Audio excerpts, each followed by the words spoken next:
चाय और कॉफी के साथ एक मुनफरिद आर्ट तैयार करते हैं और दुनिया भर में वाहिद आर्टिस्ट है। इन्हें तमगा इम्तियाज से भी नवाजा गया। चाय और कॉफी आर्ट, इसका आगाज कब और कैसे किया? जब हम चाय पी रहे थे तो कुछ कतरे जो हैं वो मेरे स्केच पे गिर गए, तो वो उठा के मैंने खामोशी से अपने बैग पे रख दिया। वो सफर तमगा इम्तियाज तक कितने अरसे में पहुंचा?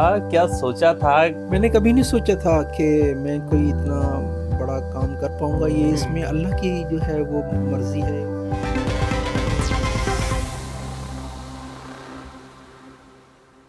अस्सलाम वालेकुम। GNN प्लस के साथ आपका मेजबान आतिश शरीफ आपकी खिदमत में हाजिर है। आज आपकी मुलाकात करवाएंगे दुनिया के वाहिद ऐसे आर्टिस्ट से जो चाय और कॉफ़ी से अपनी आर्ट बनाते हैं और इसी बदौलत इन्हें तमगा इम्तियाज से भी नवाजा गया। मेरे साथ मौजूद हैं मुश्ताक लशारी साहब। Sir thank you so much. Sir सबसे पहले तो मुझे ये बताइएगा, चाय और कॉफ़ी आर्ट, इसका आगाज़ कब और कैसे किया? असल जो मेरी पेंटिंग में जो स्टार्ट है वो वाटर कलर से है। जो मेरी जर्नी स्टार्ट हुई फाइन आर्ट्स की या विजुअल आर्टिस्ट कह लें तो वाटर कलर से स्टार्ट हुई। तो इसी में भी जो फ्लो है वो वाटर कलर की मदद से, उसी की टेक्निक से ये चीज़ें आई हैं।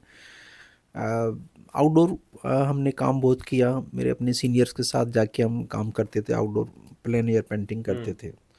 तो एक दिन हेरिटेज से मैं बताऊं कि बहुत ज़्यादा लगाव है, बहुत ज़्यादा आर्किटेक्चरल जो बिल्डिंग्स है वो मुझे बहुत अट्रैक्ट करती हैं।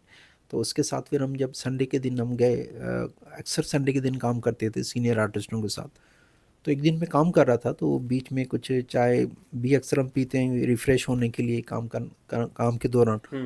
तो जब हम चाय पी रहे थे तो कुछ कतरे जो हैं वो मेरे स्केच पे गिर गए। तो जब मैंने सामने वाली बिल्डिंग देखा तो वो उसी की बिल्डिंग का कलर और जो मेरी चाय इस पेपर पे गिरी है उसका कलर वो सब रिजनेबलिंग था बहुत ज़्यादा। तो वो उठा के मैंने खामोशी से अपने बैग पे रख दिया। फिर मैंने दोबारा उसी चीज़ का स्केच बनाया। तो वो घर पे जाके मैंने अपनी चाय के साथ उसी बिल्डिंग को बना कर उसकी प्रैक्टिस की। और फिर मुझे ज़रूरत पड़ी कि भाई इसमें शेडिंग क्या करें। फिर उसी की शेडिंग डालने के लिए मैंने कॉफ़ी का चुनाव लिया, उसको सिलेक्ट किया। उसके बाद फिर पेंटिंग में थोड़ी सी एक जान डालने के लिए कोई भी आर्टिस्ट जो है अपनी पेंटिंग में एक इफ़ेक्ट से मुतारिफ करवाता है। जो उसी के इफ़ेक्ट होते हैं उसी पेंटिंग में, वो उसी की अपनी क्रिएशन होती है। तो इसमें आप देखेंगे जो मैंने चाय का बहाव है, जो चाय पेपर के ऊपर मैंने फेंकी है, तो उसी को भी मैंने डिस्टर्ब नहीं किया। वो बड़े एक फ्लो के साथ डाउन की तरफ आ रहा है। और उसी में आप कहीं देखेंगे कि वाइट स्क्रैचेस हैं जो रैंडमली मैंने उसमें क्रिएट किए हैं ब्रश की मदद से, उसको स्क्रैच नहीं किया। उसका मतलब ये है कि आप बिल्डिंग तो बहुत पुरानी है, मगर इसके साथ साथ आपको पेंटिंग का जो लुक है वो भी एक बोसीदा, एक हेरिटेज रखा हुआ, बहुत ज़्यादा कदीमी पेंटिंग महसूस हो। तो ये अल्लाह का शुक्र, ये दोनों जो इफ़ेक्ट है उसी पेंटिंग में डालने से एक बड़ा प्यारा सा लुक आया।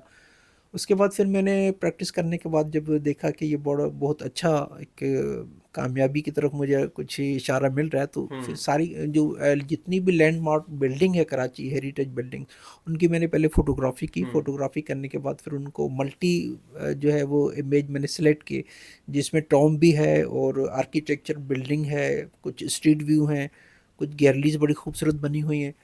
तो ताकि एक जैसा वो लुक ना आए, तो ये मल्टी कलेक्शन लेने के बाद फिर मैंने कहा कि अगर मैं इसकी जब एग्जीबिशन करूँगा तो लोग मुझसे पूछेंगे कि ये बिल्डिंग इसका नाम क्या है या इसका नाम क्या है। उसके लिए फिर मैंने NAD यूनिवर्सिटी गया। उन्होंने इससे जितनी भी पुरानी बिल्डिंग्स उनके पास रिकॉर्ड मौजूद था कि ये बिल्डिंग कब बनी है, उसकी लोकेशन क्या है, उसका आर्किटेक्चरल फीचर जो उसकी डिज़ाइन है वो उसको क्या कहते हैं। तो उसी के साथ जितने भी मेरी पेंटिंग्स हैं 33 उसके साथ वो सबके साथ एक कैप्शन मैंने लगाया उसका नाम, ताकि वो एक साउंडली बड़ी अच्छी सी एग्जीबिशन हो जाए। ये सारा काम करने के बाद मैंने वेट किया कि ये आया दुनिया में मैसेज कैसे जाए। तो एक 18 अप्रैल डेट मुझे याद आ गई कि जो पूरी दुनिया इसको सेलिब्रेट करती है international heritage and monument site के नाम से। तो उसी दिन ये प्रोग्राम करने से पहले मैं मैडम शर्मिला फारूकी साहबा के पास गया और उनसे जाके मैंने कहा कि ये काम मैंने किया है और ये चाहता हूँ कि इस डेट पे जो है वो गवर्नमेंट की सपोर्ट से एक बड़ा अच्छा सा प्रोग्राम हो जाए। तो उन्होंने कहा कि ठीक है, ये हम ये करेंगे। अल्लाह का शुक्र है सर, उस दिन बड़ा बहुत शानदार कामयाबी है। मेरा सोल एग्जीबिशन किया, जो मैं दुआ करता था कि एक यूनिक काम करूँ, एक अपना स्टेटस बने, मुल्क का नाम रोशन हो और पूरी दुनिया में जो है वो एक बड़ा ज़बरदस्त एक इफ़ेक्ट, एक बड़ा असर गया कि पाकिस्तान में भी ऐसे हेरिटेज पे काम करके और अपने मुल्क के और अपने मुल्क का नाम रोशन करके एक बड़े खूबसूरत अंदाज में उन्होंने पेश किया है। अच्छा सर, मुझे ये भी बताइएगा, क्योंकि आपने चाय, कॉफ़ी और आर्ट तीनों का लेवल इंक्रीज कर दिया है एक चाय कॉफ़ी आर्ट बनाकर। जिस तरह हम देखते हैं कि कोई भी आर्ट तैयार करने के लिए मुनफरिद कलर इस्तेमाल किए जाते हैं, मुख्तलिफ चीज़ें इस्तेमाल की जाती हैं, तो चाय कॉफ़ी आर्ट बनाने के लिए भी क्या स्पेशल पेपर, स्पेशल चाय, स्पेशल कॉफ़ी इस्तेमाल की जाती है?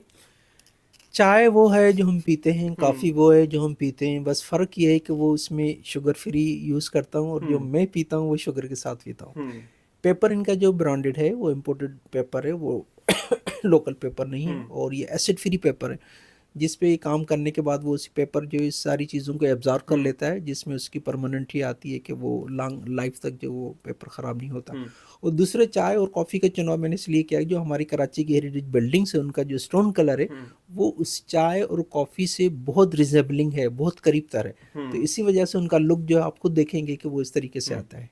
अच्छा सर, आप शुगर फ्री आर्ट तो बना रहे हैं, मुझे ये भी बताइएगा कि इस आर्ट को बनाने में कितना वक्त लगता है, कितनी मुख्तलिफ होती है, कितनी टफ होती है ये आर्ट बनाना? इसमें देखेंगे वाटर कलर की जो हमारी प्रैक्टिस थी आउटडोर पे, जो मैंने आपको बताया कि जो मेरी जर्नी स्टार्ट हुई, तो वाटर कलर की प्रैक्टिस हमें स्ट्रोक वही ब्रश कंट्रोल है कि हमें कहाँ पर किस इफेक्ट में किस तरह उसी को डाउन करना है और किस तरह उसको कंट्रोल करना है, कहाँ पर ड्राई ब्रश लगाना है, कहाँ हमने वेट टू वेट इफेक्ट देना है उसी पेंटिंग में।